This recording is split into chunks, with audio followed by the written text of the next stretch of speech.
E o Vasco tem um mês para contratar um zagueiro e um atacante, que são as prioridades segundo o próprio Marcelo Santana. E por que o Vasco tem um mês? Porque no dia 2 de setembro, exatamente daqui a um mês, fecha a janela. O Vasco não vai mais poder contratar.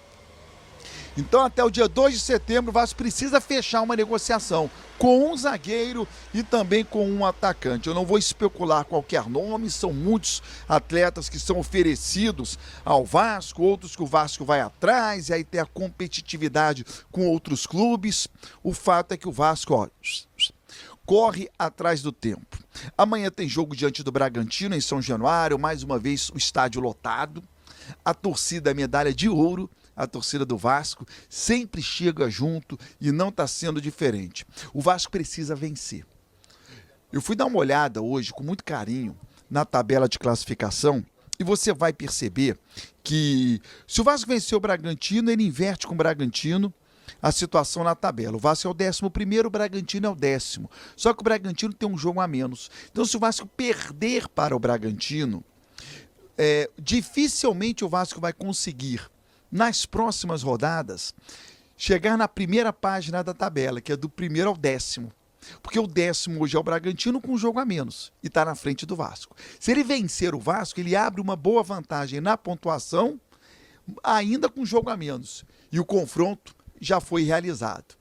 Então o Vasco precisa vencer. Esse é o motivo. O segundo motivo, olha para trás. São muitos os clubes que estão atrás do Vasco com jogos a menos. O Internacional, por exemplo, tem apenas 15 jogos, enquanto o Vasco tem 19.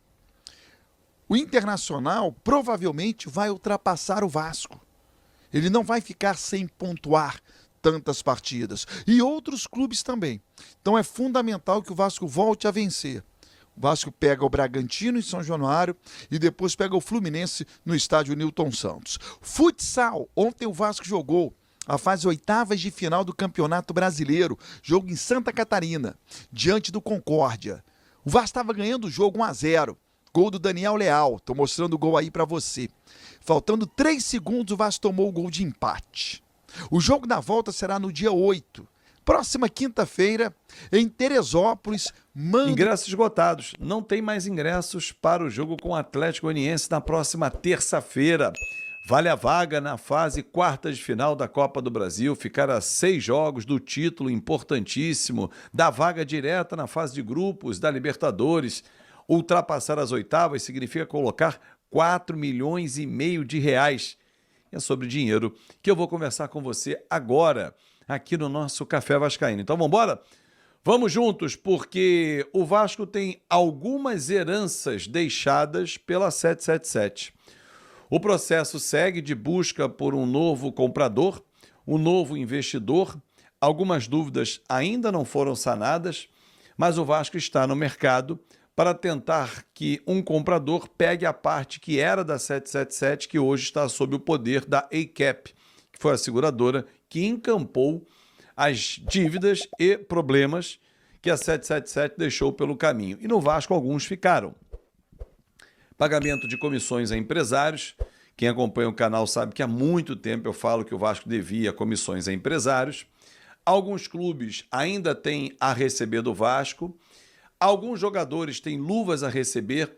Agora, só um detalhe, torcedor. O Vasco, porque quem deve é o Vasco, não é a 777, a 888, a 666. Além do Vasco, inúmeros clubes devem. Inúmeros clubes devem. A nossa expectativa era de que esse cenário de dívida com empresário, jogador, clubes, essas dívidas não acontecessem mais. Mas elas ainda existem. E a atual gestão, encabeçada pelo presidente Pedrinho, tenta encontrar soluções. Porque esses problemas parecem uma caixa que você abre e tem mais problema, fecha. Esse aqui é um problema que eu não vou resolver agora. Qual é o próximo problema? O tempo todo, ao destampar a panela ou abrir uma caixa, aparece algo para resolver. A pergunta que eu tenho e que ainda não encontrei uma resposta é: a atual gestão, quando fez o movimento de saída da 777 por entender que havia um descumprimento grave do contrato de sócio, na justiça conseguiu que impedisse a continuação. E o presidente Pedrinho sempre disse, olha, tem outras coisas que vocês não sabem e tal. Eles sabiam, ou pelo menos imaginavam, que os problemas seriam tão volumosos. Porque, se não vejamos, algumas atitudes que estão sendo tomadas pela atual gestão, elas lembram atitudes de outras gestões. Como, por exemplo, ao vender o Marlon Gomes e dar um deságio na antecipação da receita, é como se o Vasco chegasse num banco com uma promissória e fala assim, ó, desconta essa promissória aqui, ou um boleto. Eu tenho a receber aqui 60 milhões. Me antecipa esse dinheiro e desconta a tua taxa. O banco vai olhar, eu te pago 50 milhões. Vou ficar com 10. Porra, tô precisando, me paga os 50. Aí você vai lá, pega os 50, joga no caixa, joga na SAF, toca a tua operação até o final do ano. E depois de janeiro? Você não tem mais o deságio para fazer, porque você recebeu todo o dinheiro do Marlon Gomes. Estou dando um exemplo porque isso aconteceu. Ah, vai vender o Eric Marcos. É uma possibilidade, é mais recurso. Mas vai vender bem o Eric Marcos, que está em baixa? 3 milhões de euros, 4, hipoteticamente um valor que paga uma folha salarial. Ufa, mas eu garanto setembro. O Vasco vai ficar voltando ao modelo de negócio que levou o Vasco a virar SAF? Pô, Fábio, mas o Pedrinho não teve outra escolha. Concordo, os fatos apresentados mostram isso. Mas pelo menos já são 3 meses comandando a operação e sem mostrar nesse momento fatos que nos levem a olhar uma direção e falar assim, caramba, ali já tem um comprador. O Vasco me parece hoje, observando tudo, o cenário, os movimentos, que não sabia exatamente onde a coisa aconteceria, onde seria o ponto que ele tinha que chegar para atacar. Sabia que o problema era grave, que a 777 enfrentava problemas gravíssimos, não faria o aporte em setembro. Tudo isso foi previsto pela administração e numa gestão temerária tirou o sócio. Mas e as soluções? A nossa janela de transferências não está boa. A janela de transferências do Vasco da Gama não é uma janela pesada. Vamos para mais uma rodada. Amanhã tem jogo em São Januário, em que a vitória é importantíssima para voltar a distanciar de zona de rebaixamento, para olhar para frente de novo para uma Sul-Americana com mais calma, para encarar um Atlético Goianiense terça-feira, classificar e aí ter uma semana mais tranquila de preparação para o clássico com o Fluminense. E até lá não vai chegar ninguém? Aí vai para a 22ª rodada, 23ª, 4ª, 5ª. Na 30ª vai chegar alguém? É pouco. Repito, a nossa janela está muito tímida.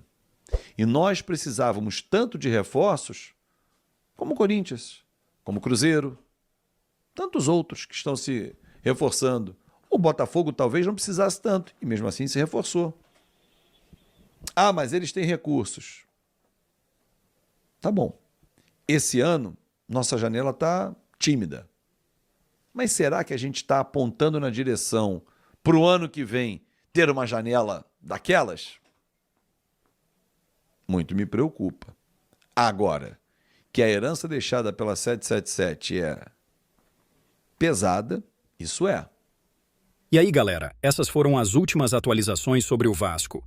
Com a herança maldita deixada pela 777, a situação financeira está complicada, mas a nossa torcida mostrou a sua força com ingressos esgotados na Copa do Brasil. Além disso, temos a ótima notícia da vitória no futsal. E os dirigentes do Vasco estão trabalhando duro para encontrar soluções e aliviar as contas do clube. Se você gostou do vídeo, não se esqueça de curtir, comentar e se inscrever no canal para não perder nenhuma novidade sobre o nosso Vasco. Até a próxima!